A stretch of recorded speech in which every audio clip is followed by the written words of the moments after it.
Se você fosse numa entrevista de emprego e te perguntassem sobre a tua trajetória profissional, você saberia como responder? Quer saber como responde essa pergunta? Continue assistindo esse vídeo.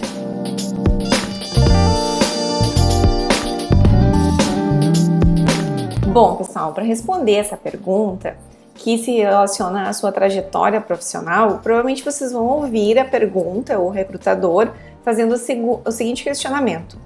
Tell me about your work experience. Tell me about your work experience. Bom, para falar sobre a tua experiência profissional, algumas dicas que a gente dá é, primeiro de tudo, study the job description. Study the job description.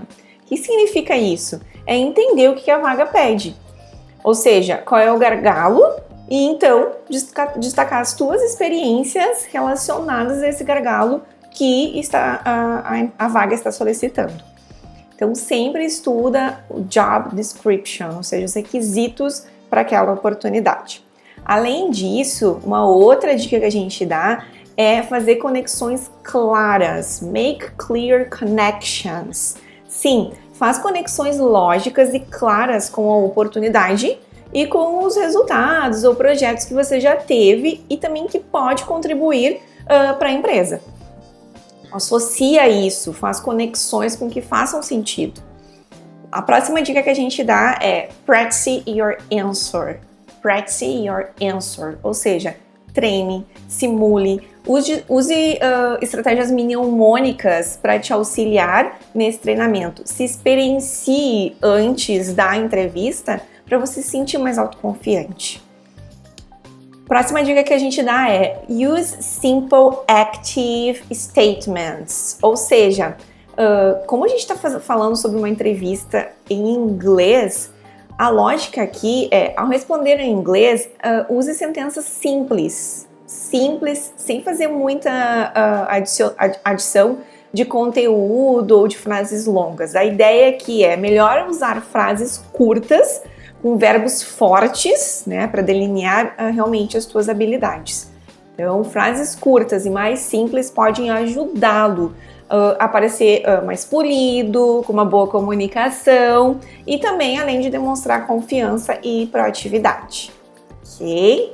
Próxima dica é provide only necessary details. Provide only necessary details. Ou seja, forneça apenas os detalhes que são realmente necessários. Assim como lá na pergunta Tell me about yourself, onde a dica é não fala muito sobre tua vida pessoal, a não ser que você seja questionado, aqui também forneça apenas os detalhes necessários e que são compatíveis com a vaga. Você provavelmente vai responder muitas outras perguntas depois dessa, e aí vai acabar o quê? Se você usar todos os detalhes da tua experiência nessa pergunta, vai acabar a precisar repetir as informações nas próximas perguntas. E isso, na verdade, se você usar a estratégia de só responder com os detalhes necessários, vai te ajudar a garantir que você tenha novas informações lá no decorrer da entrevista para compartilhar e também não precisar ser repetitivo, ok? A próxima, quantify your experience. Quantify your experience. Claro, se isso for aplicável, use dados para agregar valor e também comprovar as suas realizações. Por exemplo, você pode discutir como foi os indicadores da tua avaliação de desempenho, se você teve uma melhora na performance. Você também pode trazer KPIs, indicadores, de algum projeto que você participou e que foi positivo. Essa estratégia pode servir como evidência para as suas realizações profissionais. Então, isso é importante, ou seja, você quantifica com indicadores. Lembra dos KPIs, Key Performance Indicators? Eles vão ser super importantes e usa eles a teu favor.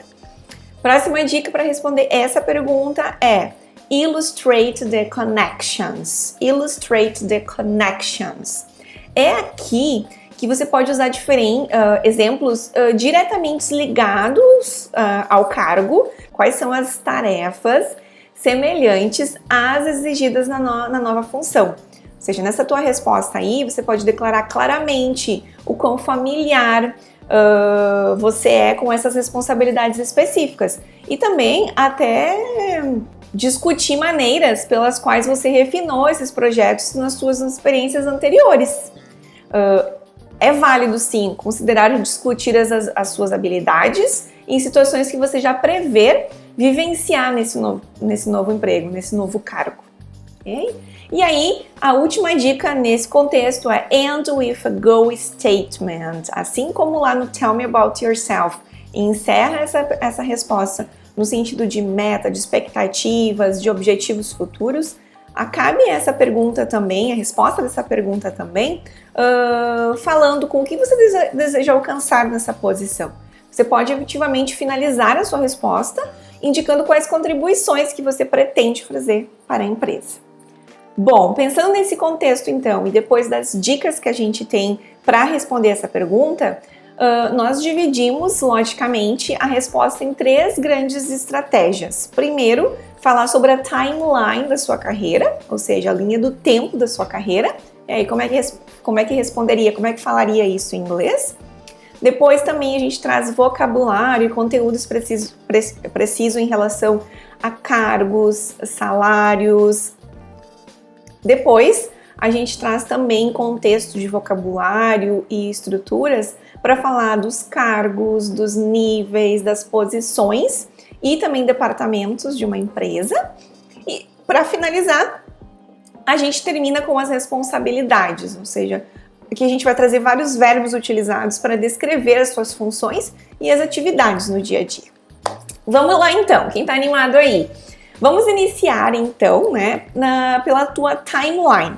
Para falarmos da sua timeline, é muito importante, é imprescindível que a gente olhe para o contexto espacial das experiências. Elas ocorrem em algum momento do teu passado e então é importante ressaltar aqui a estrutura dessas sentenças que se referem a algo que já passou.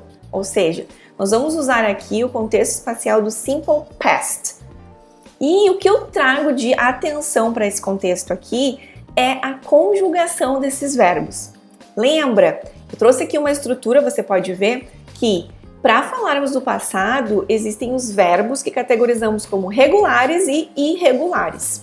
Ok, para falar dos verbos regulares, a lógica é bem simples, é só adicionar aquele ED no final. Lembra que a pronúncia sempre vai ser com o final D ou T habitualmente. A maioria delas é com o final D ou T. Aí tem uma estratégia de voiceless e tudo mais, mas ok, o que importa é comunicar e ser claro e assertivo que o que aconteceu, o evento que aconteceu foi no passado. Então a lógica para verbos regulares é colocar ED no final do verbo e ao mencionar, ao falar, ao pronunciar esse verbo, corta o E, engole o E, só usa o D ou o T, um som de D ou T no final, ok?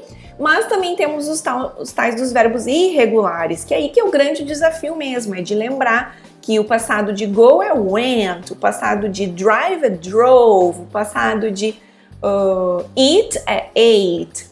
Enfim, tem que se experienciar e aí usar a estratégia de usar os verbos fortes que realmente descrevem as tuas responsabilidades e as tuas experiências e verificar se esse verbo é regular ou irregular. Em seguida, a gente vai trazer vários verbos bem importantes, bem interessantes para usar quando vai falar sobre as experiências. É bem contextualizado no frame semântico de experiências profissionais. E aí a gente vai ajudar contigo a verificar qual é o passado desse verbo. Como estamos falando de experiências, ou seja, a gente já vivenciou, a maioria deles vai ser no passado, sim. Então, cuida. Quando vai falar uma frase afirmativa, falando de alguma experiência do passado, cuida para conjugar esse verbo. É um dos clássicos erros dos usuários, dos falantes de nível intermediário. Usam a estrutura, a frase perfeita, bonita, com toda bem assertiva, bem clara, mas não conjuga o verbo. E aí ferrou. Ferrou sim, por quê? Porque na hora de você ser avaliado, vai ser avaliado quão conciso e preciso você é. E sem contar que, se você não sabe conjugar esse verbo, não sabe falar do contexto espacial do passado, como é que eu vou saber lá, se eu for o teu gestor, se você fez ou você faz ou vai fazer o teu projeto? as tarefas que você precisa fazer quando você vai lá atualizar o teu gestor. Como é que eu vou saber se você fez, está fazendo ou vai fazer? Então é importante sim cuidar para botar foco na conjugação desses verbos. Ok, quando formos falar então na linha do tempo profissional, foca em cuidar a conjugação do verbo. Se foi algo que já aconteceu, é passado, cuida. Tem os verbos regulares e irregulares. O que eu trago de exemplo aí é o verbo famoso, né? O famoso verbo work, que aí no passado fica worked. Uma outra expressão que é muito usada para descrever atividades é eu costumava fazer tal coisa. Como falar eu costumava fazer tal coisa, eu tinha o hábito de fazer tal coisa? A gente tem a expressão em inglês used to. E aí, como é no passado, o passado de use, used. I used to do something. Então, eu costumava ter reuniões com a matriz. I used to have meetings. Eu costumava pegar atualizações, né? Eu costumava delegar para os meus pares. I used to delegate. Então, used to é uma boa expressão para descrever algo que você costumava fazer no passado. Trouxe um outro exemplo também, que é o I was responsible for. Ou seja, qual eram as tuas responsabilidades naquele momento? I was responsible for. Vou ter vários outros exemplos em seguida, então fica ligado que logo em seguida, depois que a gente falar sobre essas dicas da linha do tempo, a gente vai focar em responsabilidades, como falar sobre as tuas tarefas e atribuições, e vão ter vários verbos importantes ali. Ok, outra coisa que tem que prestar muita atenção é quando você vai dizer que você não fazia tal coisa, você não tinha a experiência, você não usava ou não costumava fazer tal atividade. Que aí vai entrar algo que é o negativo, ou seja, você não fazia tal coisa. Lembra que em inglês o não é simplesmente, né, fazer uma frase na negação não é simplesmente colocar o não, o not lá no meio ou o no. A gente tem auxiliares em inglês. E o auxiliar que a gente vai utilizar para falar de experiências que a gente não fazia nos cargos anteriores é o didn't. Didn't. E por que eu uso didn't, eu não vou conjugar o verbo que vai estar em foco. Então, se eu disse que I worked for the company e eu quero dizer que eu não trabalhei para a empresa, eu vou falar I didn't work. Eu não conjugo, eu não digo worked. Muita gente acaba fazendo isso, usa o didn't e conjuga o verbo igual para se referir ao passado. Se tem o didn't, lembra que o verbo não conjuga. I didn't used to, I didn't oversee, I didn't delegate, I didn't attend, ok? Se for na afirmação, conjuga o verbo. Se for na negação, usa o didn't e não precisa conjugar esse verbo. Os exemplos que eu trouxe aí, I didn't used to, ou seja, eu não costumava fazer tal coisa. I didn't oversee. Oversee é um verbo bem legal para falar sobre supervisão. Oversee, olhar de cima, supervisionar. Então, I didn't oversee. Quer dizer, que eu não costumava, eu não fazia isso. Agora, se eu quero dizer que eu fazia, eu supervisionava algo, I oversaw, que é o passado do oversee.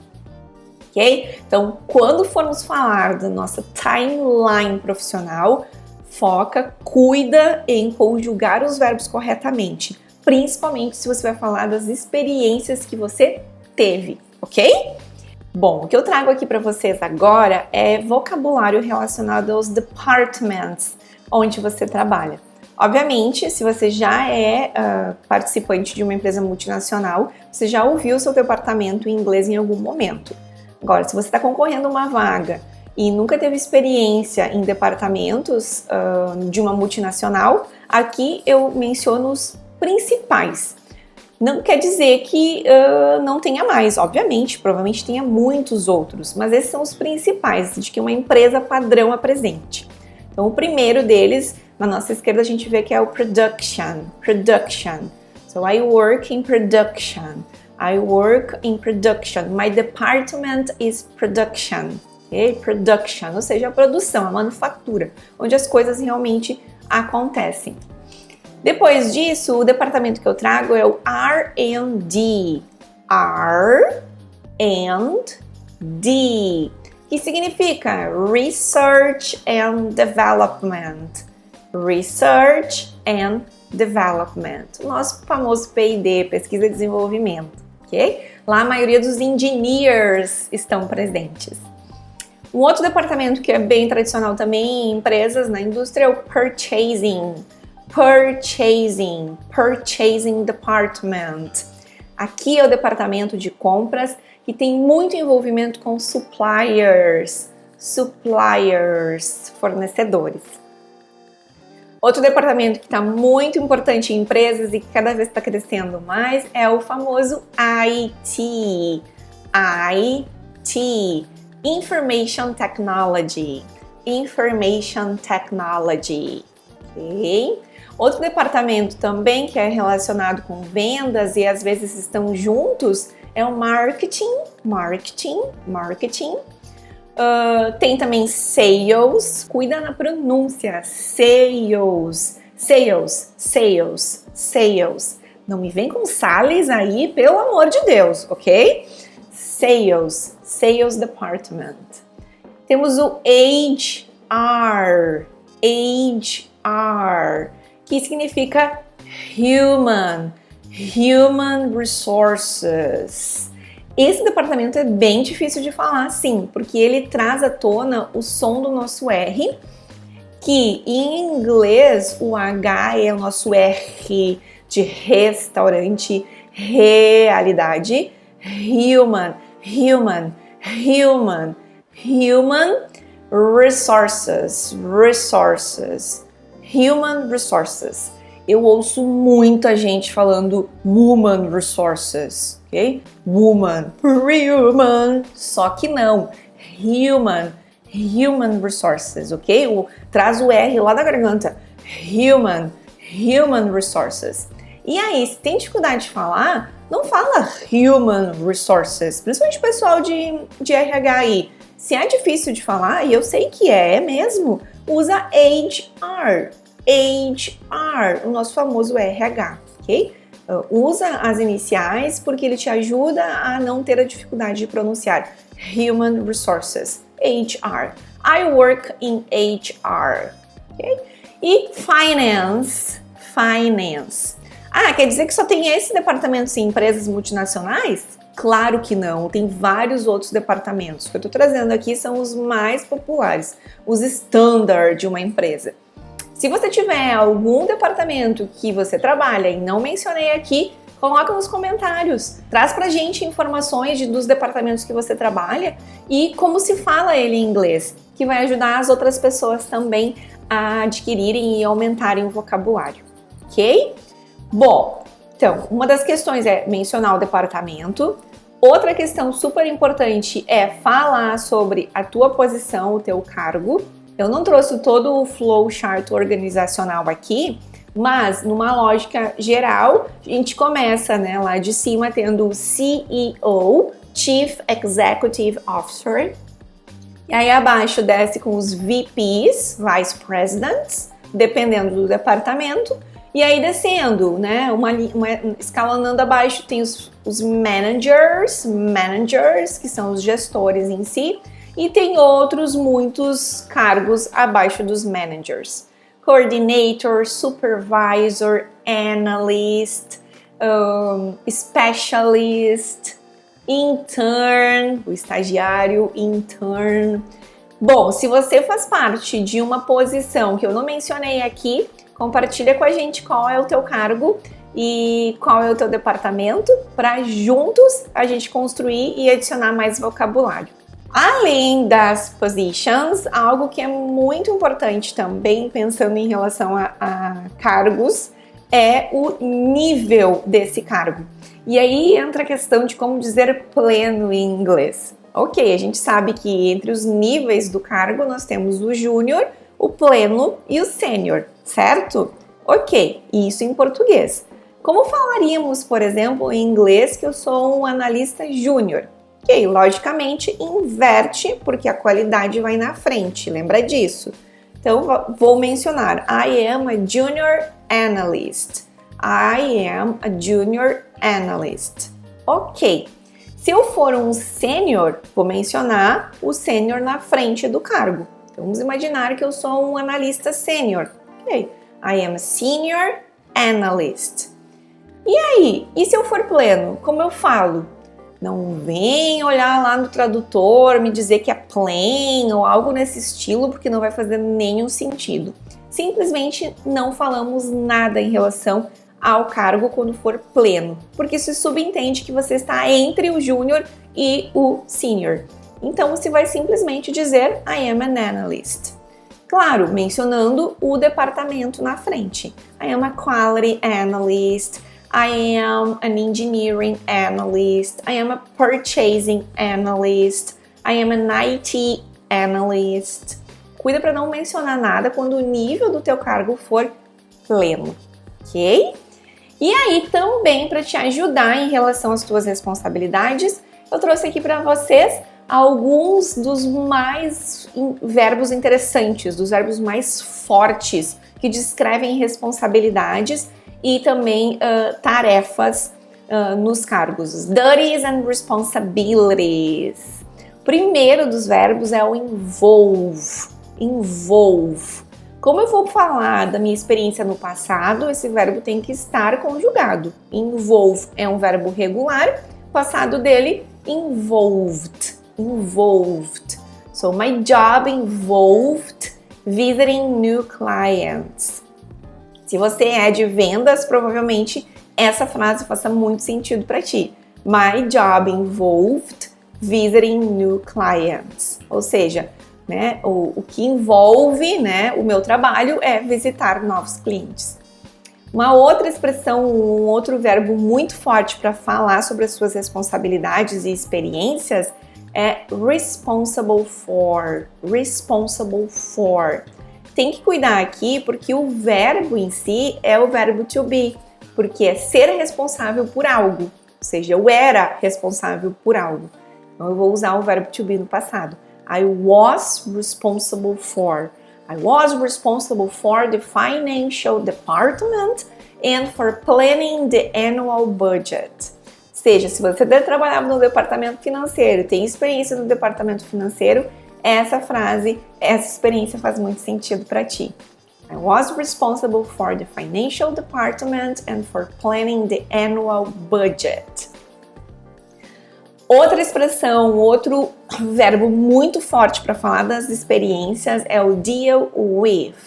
Deal with, ou seja, algo que você lidava, que você costumava lidar, que você tinha a habilidade de fazer. Deal é um verbo irregular, e aí então o passado dele é dealt, e para usar a expressão sempre vem acompanhado da preposição with. So, I deal with, I dealt with. I dealt with customers' complaints. Então, se você trabalhava lá no atendimento ao cliente, customer service, provavelmente receberia várias complaints diariamente, várias reclamações. Então, I dealt with customers' complaints. Ok, report, se tu reportava para alguém no teu time ou até para o teu gestor, report. Tem que cuidar aqui porque report significa relatório também. Provavelmente você já cansou de fazer reports. Aqui é o verbo, é a ação mesmo de reportar. Ou seja, você atualizava, você dava as atualizações das atividades que você fazia.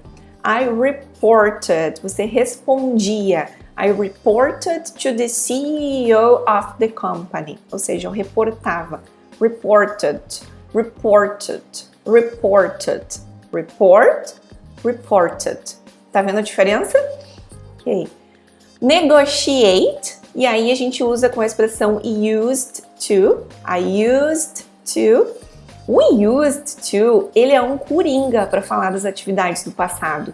Por quê? Porque eu só preciso lembrar dele, se tu pensar, conjugado no passado e aí após a ação em si, que usa no infinitivo. Então, I used to negotiate, I used to call, I used to contact, I used to go. Tá vendo? Tu conjuga o used e usa o verbo da ação na sua forma natural, na sua forma original. Então aqui a gente traz o negotiate. I used to negotiate with international suppliers. Provavelmente essa pessoa trabalhava em purchasing, porque lidava, né, negociava com fornecedores internacionais. E que desafio, hein? Falar com gente de todo local do mundo, de toda parte do mundo, onde a maioria dessas pessoas falam inglês como segunda língua também. Embora eu costumo falar para os meus alunos que é muito legal quando tem essas interações entre dois usuários que estão falando inglês como língua 2. Por quê? Porque existe uma grande sensibilidade de um indiano, por exemplo, querer muito que você entenda o que ele está falando. Então ele faz um esforço enorme para se comunicar em inglês, o que é diferente de um nativo. Quem já aí passou por dificuldade de entender um americano ou alguém nativo mesmo, um inglês falando em inglês? Claro que é mais difícil, porque eles estão usando a comunicação como língua mãe. Para eles é natural isso. Então o processo de quem negocia com international suppliers, onde a língua mãe não é o inglês, é muito mais sensível para a negociação, para se fazer entender, porque todo mundo vai se esforçar e ser mais tolerante para querer entender um ao outro. Ok, voltando, mudando de assunto então. Uma outra expressão que é bem interessante usar sobre responsabilidades é in charge of. I'm in charge of, ou seja, eu sou responsável, eu que tenho esse papel, eu que sou encarregado disso. I'm in charge of planning the production. Aqui eu chamo a atenção porque tem uma preposição e depois da preposição eu vou dizer realmente a ação que eu faço. Sempre tem que estar com o verbo no ing nesse contexto. Preposição e após disso eu vou usar um verbo, esse verbo no ing, ok? Então, I'm in charge of planning. Se você era encarregado de fazer tal coisa, conjuga esse verbo to be no passado. I was in charge of planning the production. Ou seja, eu era encarregado de fazer isso. In charge of é um baita verbo para usar para falar sobre as tuas experiências profissionais. Bom, seguindo então com mais expressões, mais estruturas, mais verbos que podem ser utilizados para descrever o teu work experience, trago aqui o used to manage. I used to manage the production process. Ou seja, eu costumava gerenciar. Lembra da estratégia de usar o used? I used to, e aí o verbo manage, manage. I used to manage the production process. Okay, um outro que é muito tradicional é o de resolver problemas, solve problems. I solved problems related to deliveries. Solved problems. Solve, the past is solved. I solved problems. Okay? Outra frase que é bem popular, principalmente se você trabalha com ISO, qualidade, é o implement. I implemented a quality process in my area. Implemented. I implemented a quality process in my area. Se você é da área de qualidade, usa provavelmente muito essa terminologia implementar algo. Seguindo, my role was to ensure that the operation was safe. Ou seja, o meu papel era garantir que tal coisa fosse feita. My role was to ensure. I oversaw projects. Oversaw is the past of oversee. Então, se você trabalha em supervisão, oversee é um bom verbo para ser utilizado. I took care of the main projects in my company. Took care, passado de take. Take care, no sentido de cuidar. I took care. Então, eu era que cuidava os principais projetos da empresa. E o último, se você trabalha com after sales, pós-venda, I deal with after sales inquiries. Ou seja, se você trabalha lá no after sales, vai sim lidar com solicitações, com demandas dos seus clientes. Então aqui são algumas das expressões, alguns dos verbos mais tradicionais que se usa para falar do Work Experience in English. E aí, você gostou do vídeo? Eu espero que ele tenha sido útil para você. Se você gostou, me ajuda a disseminar esse conteúdo, curte, compartilha isso com colegas do trabalho que você sabe que talvez precise ou vai ter a experiência de uma job interview em algum momento, que está buscando recolocação. Além disso, não esquece de se inscrever no canal, aperta o sininho e fica ligado com os nossos conteúdos. Te vejo no próximo vídeo. Bye!